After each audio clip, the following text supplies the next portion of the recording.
guys?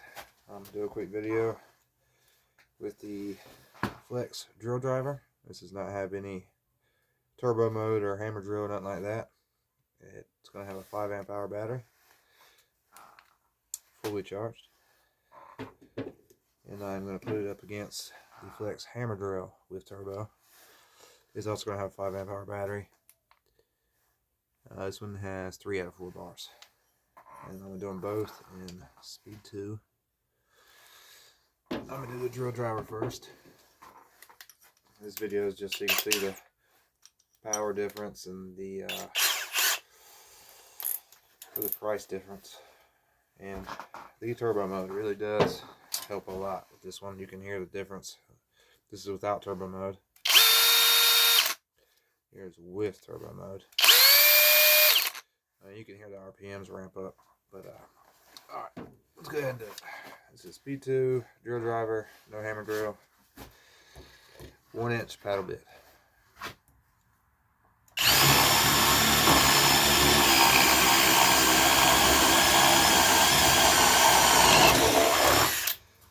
No issues.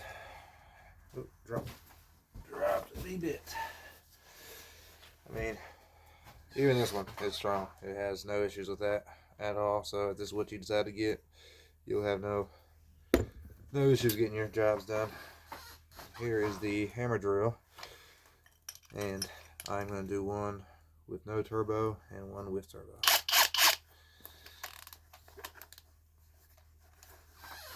Alright, here's the first one with no turbo, speed 2.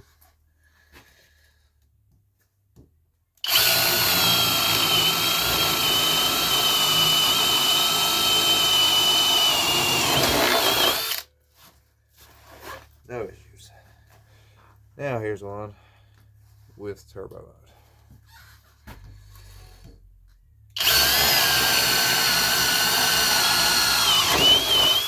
Now you can see the different turbo mode adds, man. It's crazy. And here's another thing I love about this, you might want to take in consideration, is it has a kickback feature. So I know everyone's had their wrists get twisted while they're drilling big holes or something like that. Watch this. Immediately cuts off. Finger still on the trigger. Do it again. I don't believe the drill driver has that feature, but I will check. No, does not have that feature. So that's another thing to think about if you're going to buy one. That would definitely save you an injury one day. Immediately cut out.